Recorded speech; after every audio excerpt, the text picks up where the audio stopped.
Jirtuu maatii keenya nagaa waaqayyo isiniif haa ta'u akkam nuuf jirtanii nuti nagaa jirraa galata waaqayyo isinis bakka jirtanitti nageenyi keenya isin haa qaqqabu isiniin jechuu jaalanna naguma jirraa galata waaqaa har'ammoo maal isinii qabadhee dhufe seetanii baay'ee tokko dasna jedhe dhugaa baay'ee dasna jedhe egaa kakuu haadha kakuu yookiin immoo faayoo jaalalaa.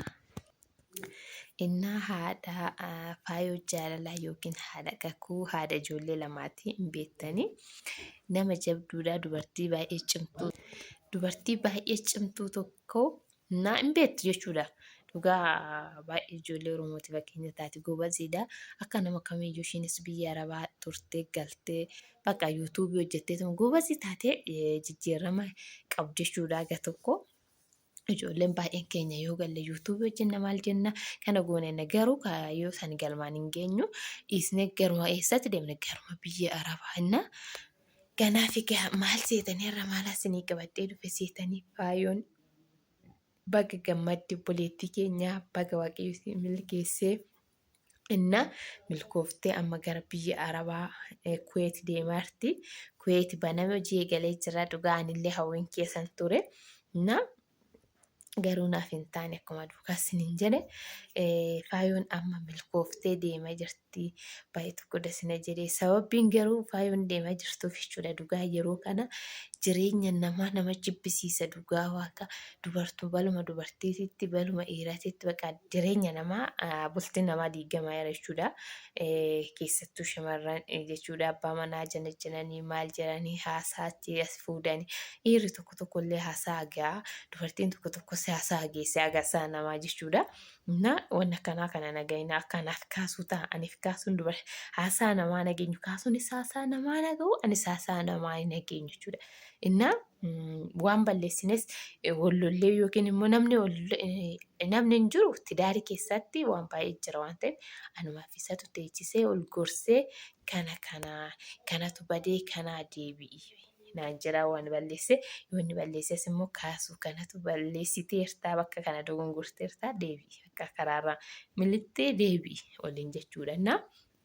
Faayoon sababii abbaa manaatii fi dubartii jidduu seente san hin argitanii maqaa ishee hin barbaanne sababa kana aarte ijoollee ishii mana ishii gattee deemartee Kuweetii erga karoorfattee faayoo teenya baga milkooftee baga gammaddee siin jedha maaliif namni tokko karoora erga karoorfatee bakka karoorfate san waaqayyo ittiin haa ga'u.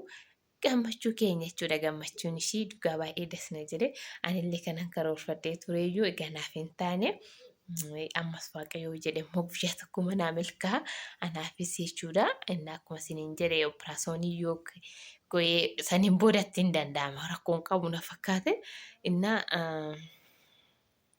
kanaaf ijoolleen immoo baay'ee keessan maaf akkana jettaa maaf nan du'etta maa duuti birqeedha moo indee duutiif keettiin alamee aja Oromoon ikkoo. Maali duuti birqiidhaa jireenya hawwitanii isin immoo eegee kana garuu nabamu ifa manaa godhaatu. Garuu ani akkuma isiniin jedhe jireenya biyya lafaa waan baay'ee nama agarsiisti. Cubbuu malee maal godha? Cubbuu malee garuu kan iddoo sodaatu nafseedhaaf hin jira. Garuu maamiti maal godha guyyaan ufte koo homtuu kan oolu hin jiru. Homtuu munnuu hin quba guyyaan ufte. Mukumti dhaabbatu kunoo guyyaan isaa ga'e hin kufuun isaan oolu. Kanaaf du'a sodaatinaa bilis du'a sodaate maal yeroon keenya koo duutii fi geettiin takkaa jiran. Geettii jechuun hin beektanii gaa'ela itti seenanii duutiif geettiin takka jiran. Geettiinis bakka gizee tokko arganii du'as gizuma takka argan. Geettii garuu kan amma 2-3 fuufs hin jiru waan ta'eef garuu hin jira.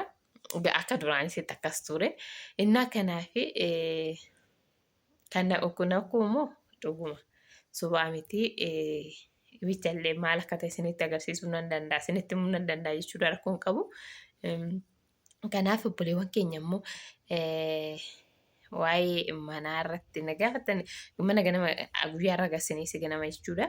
Baay'ee keessa na gaafatanii turtanii dhuguma manni sun kaaree meetira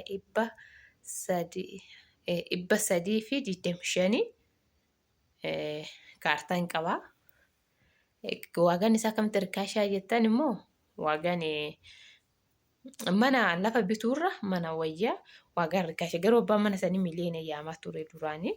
Miliyoona yaamaa ture yookaan bitate obboleettii keenya Makkiyaa jedhamte jechuudha. Suudi Arabiyaarraa Makkiyaa jedhamti kan bitatte jechuudha. Manni ishii bukkee achaanee jiru tokko si argita viidiyoo irratti. Manni sun illee bitamee jira. Saadamoo eenyu jedhamte miti. Sun ishiin saluma jirti jechuudha. Ifa manaa godhaa ijoollee onaa geessa makkii. Ifa manaa godha ishii maqaa keessa rakkoon qabu waan ta'eef yaates boru galtee yuutuub hojjechuu heddii. Innaa jarri lachuu suuduma jiran jechuudha. Sunillee yooma bitamee ture suffaa waaqa dandeessaa baay'ee tokko hirkaa dhugaa dubbachuudhaaf. Wanni hunduumee jira sanillee. Innaa warri bitachuu barbaadan ammas manni guutee jira. Kaartaa jechuun ayyir kaartaa hin qaba. Ayyir kaartaa kaleessuma uffatanii galanii maatiin hin qaba. Lafa bituurra lafti osoo lafa ta'e garuu lafti 600 gadi hin argamu. Kan kaartaa iyyuu hin qabne jechuudha. Lafti bexaam itti guddiidha. Maaf akka ta'e hin beeku. Garuu manni immoo baay'ee guddii miti. Haa ta'u bakka. Warri barbaadan mana kaartaa pilaanii qabu. Lafa kaartaa pilaanii qabu kan waldaa jechuudha. Deebisee immoo kan kaartaa hin qabnes lafa caraqaan jiraa mitiire lafa caraqaa yookiin immoo waagan garaagaramaa waan ta'eef gatiin isaa fi lafti caraqaa kaarimeetira 200. Lafti immoo kan waldaan argatan kaaree 500 bichaadha. Kana beekuu qabdan kaaree 500 bichaadha jechuudha. Kaareen ishiin xiqqaatti 500 qofa jechuudha. Kan mootummaan kennu. Innaa akkas isiniin jira warri barbaadan manas ta'ee lafas kan kaartaa qabus hin qabnes hin jira. Bitachuu hin dandeessa isiniin jechuu barbaadetani. Innaa kanaaf immoo faayuu baay'ee tokko sii gammadee I love you. Innaa viidiyoo keenya immoo please maaliif share godhaa subscribe nu godhaa. Garuu nama baay'eetu ilaalaa laayikiin gootan. Kaffaltii hin qabdani laayikii godhaa hin kaffaltan. Warri nama arrabsitan immoo siin osoo hin ta'e seexanatu isinirraa nama arrabsa waan ta'eef arraba keessan sassaabaa. Omaa faayidaa hin qabu arrabni. Faayidaa takka hin qabu arrabni jechuudha dhugaa isiniin jira. Oromoo fi Amaarri osoo larrabsuu garee kennu ture. Omaa faayidaa bu'aa buusan hin jiru. Kisaaraa. Kanaafuu anis siifillee si milkeessuu kan maqaa haadhaa. Kakuu kana naan jiraatu dhugaa kan yaade osoo silaanillee tan Dubaay hin jiraatu ture. Haa ta'u didee qabaanii godhaa carraa malee hin taatu. Kanaafuu viidiyoo biraatti walitti deebinaa.